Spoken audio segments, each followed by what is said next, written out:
A lot of people wouldn't believe me if I told them that, hey, it's 2025, FPV is bigger than ever, but we have a brand new analog goggle hitting the market, and it's from iFLIGHT. G'day, you absolute legends. Stu from UAVfutures here, and get set because today we are talking about these. These are the Skyviz goggles from iFLIGHT.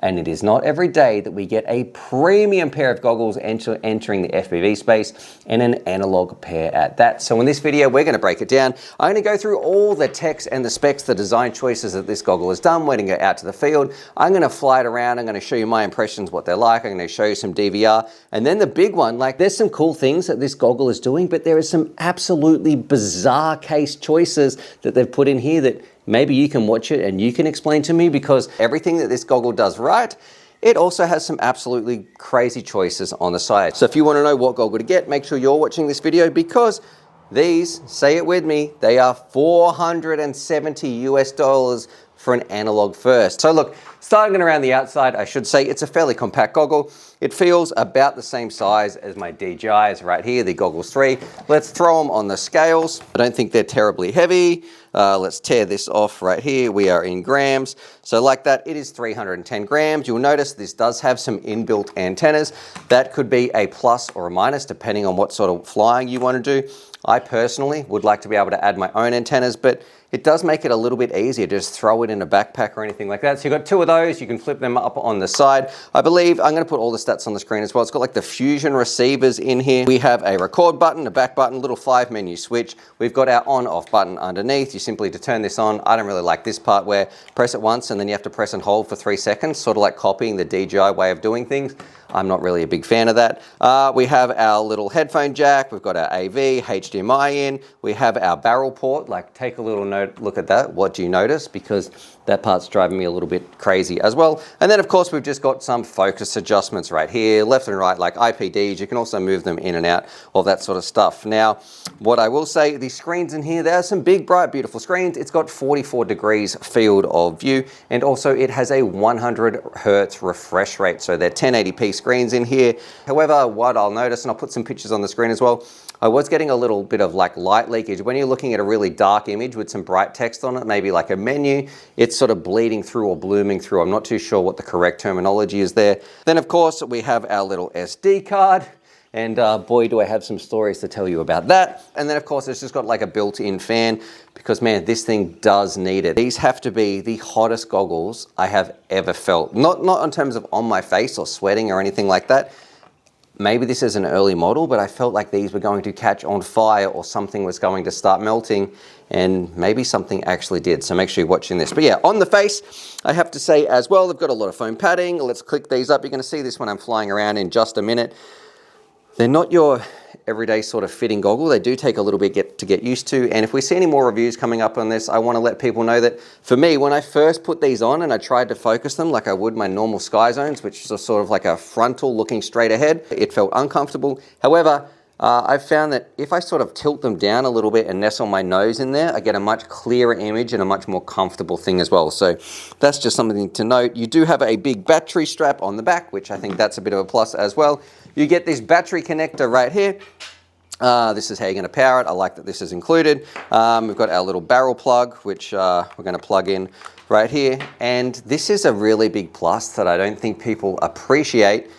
Any companies out there, this is something that they can look in. The cord that we power our battery goggles with, it might seem small, but it means a lot to me. Make sure it's really malleable and flexible and just easy to work with and easy to use, because this actual cord, it feels great. That can't cost more than like $1 or $2 to upgrade that. So I've got some really stiff old cords that maybe some of my other goggles used. I like cords like this, like especially one you're going to be moving around, throwing in your pocket. Just a little nice quality of life feature there. However, let's go fly it around. You're going to see what it's like in the field.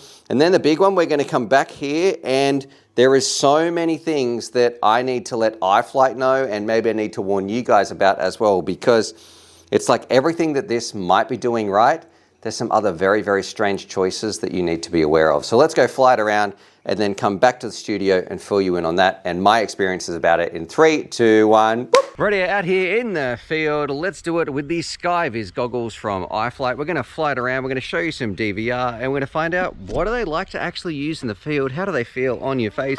And off the bat, I have to say, a little bit uncomfortable when we're just trying to put them on like this, but let's do it. Show you some DVR, just have some fun with these $470 pair of goggles. All right, let's do it. So goggles down. I do like the big band at the back. I can feel it pressing on my face just a little bit here as well, and I am getting a little bit of light leakage around the side. Okay, we are armed.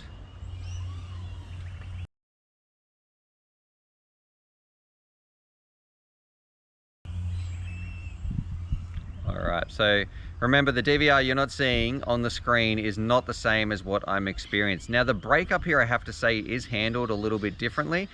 It doesn't get snowy so much as like maybe a little bit flickery. The colors look really good. It is a bright screen that we're looking through, and I think if I concentrate on it when you're trying to read text and things like that on the side on the menus, it does feel a little bit blurred towards the outside, but when you're actually flying like this, you don't notice it too much. But you're not going to be able to see the entire image at once in perfect clarity. Now, that probably seems like a bigger deal on the bench than it's going to be when you're actually cruising around. I like the fact that you can't change the antennas. So if I wanted to do some long range missions, I'm going to fly out past the farm and that sort of stuff now, that you're going to be stuck with the ones that we've got right here. And also a huge one for me, I don't know why they've done this, but ooh, I just got a fair bit of break up there, but it seems to have come back. I was behind the house though, and we are just on the Drac Knight, but I don't know why the HDMI port that we have here doesn't have the ability to attach a module to the front. I feel like that's a huge letdown, that someone should have just had a conversation and thought, why don't we just give people the option? A little piece of plastic is all we're talking about, like 2 cents of plastic in terms of the mold, and then they can attach some HD0 or open IPC or even walk snail to this. I don't know why they've done that and tried to lock people in here. It almost feels like it's trying to keep them on this system, even though analog can be for everybody, but also with the power cord being different. I don't know why we have to choose a different power cord in here. Now, the actual flight experience using these in the field, if you're flying them around all the time, they are slightly uncomfortable. I do feel it pressing on my face. I am getting a little bit of light leakage, and that DVR, that's really going to frustrate some people. I cannot trust this thing to try to get some DVR. It's doing some crazy things with the files. It's getting insanely hot. I mean, let's see how hot it is now.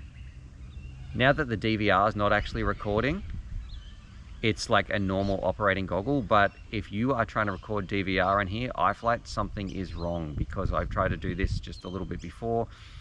It almost felt like it was going to melt the card in there. So I don't know if I've got a faulty unit or what's going on, but do not do DVR on these goggles. That's a little bit of a warning here. Now, are these better than a cheap set of box goggles? Absolutely. Are they better than SkyZone 04Xs or some other analog things? I don't think so. I think the screens are nicer in here. I do like the 1080p OLEDs, but it's a bit of a trade-off. It doesn't fit my face that well. I can't record DVR, and I also can't use some external modules. And for $470, you've got some really stiff competition. People might just say, you know what? If that's how much money it is, I'm just going to switch over to DJI. Yeah, that's crazy. The temperature difference between this and when I'm recording DVR, I feel like it must be like close to 100 degrees. That's how it felt. Oh, I should have mentioned too at the start of this video, you can change the LEDs in here. I do like the menus. Let me just go right in. I was even having trouble sort of formatting my SD card, which is why I used multiple cards, but some of the other system settings right here. So you can change your inputs size. You've got your field of views. Let's change, where is this? All right, so here we go. Now I should be able to change it. We should be on, what's purple look like? There we go. So what's some famous pilots? We'll go with, what do we got? I reckon there's a color for everyone. So we've got yellow Bardwell. Who's a pilot that's green? I don't know. Who's Bot Grinder. Bot Grinder, there we go. Who's blue? Project Blue Falcon, yeah. Rest in peace. Purple, we don't talk about. Pink, I don't know. I feel like UAVfutures has a lot of red there. Maybe I should be sticking with some red. Let's go to the bench, because there's some definite things that I want to make people aware of if they're going to be dropping this cash and buying this goggle. It's like 2 steps forward, 1 step back. Alrighty, with all that said and done, this is the part where maybe I need your help, because for $470, you want to make sure you are getting the right goggle.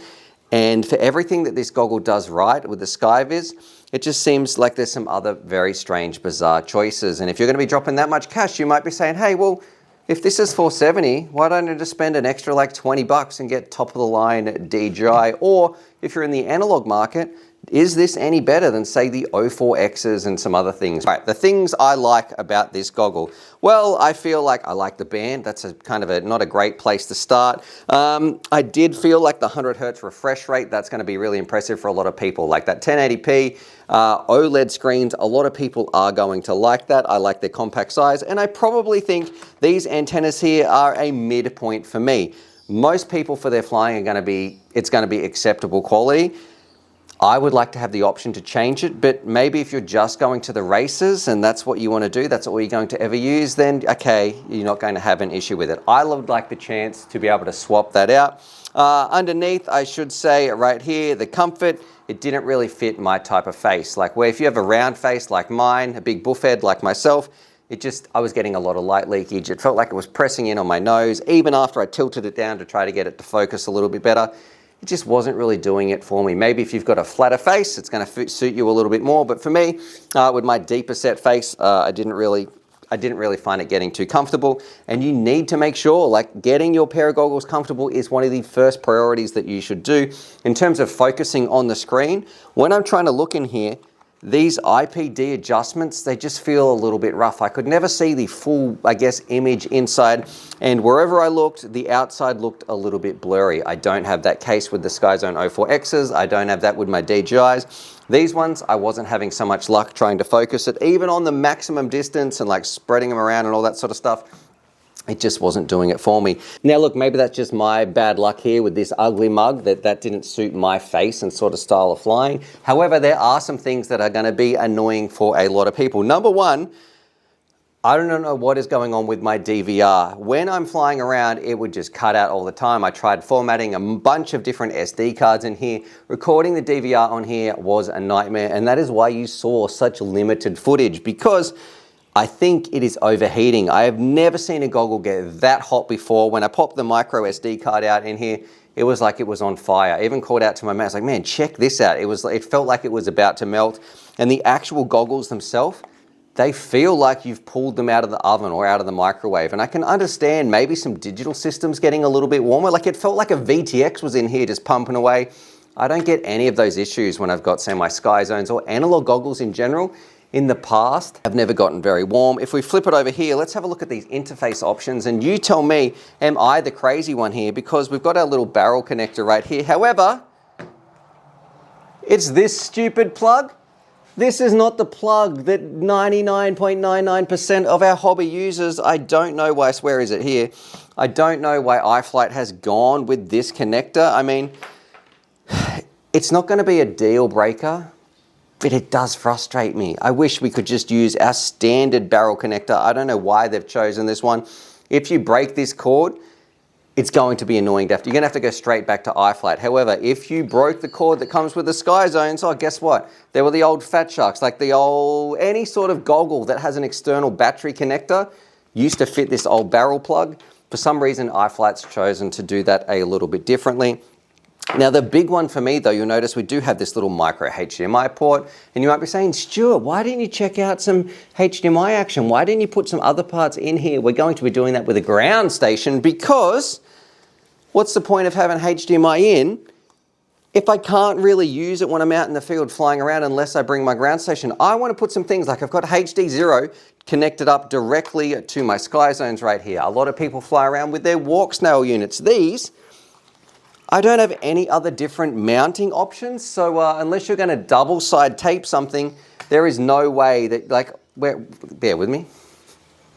Here we go, like this. Like, here's my open IPC Ruby thing right here. It's got that little, I don't know what this tri-prong connector is right here. Usually you can put them on the front of your goggles, tighten it down. Great, now I'm going to use my head as a ground station, for lack of a better word. You can't easily attach a receiver unit to this one, so that part's a little bit crazy as well. Maybe they can come out with some 3D print designs or something in the future to do that. You do get some LEDs. I forgot to mention that in the start of the video. I like how you can change them.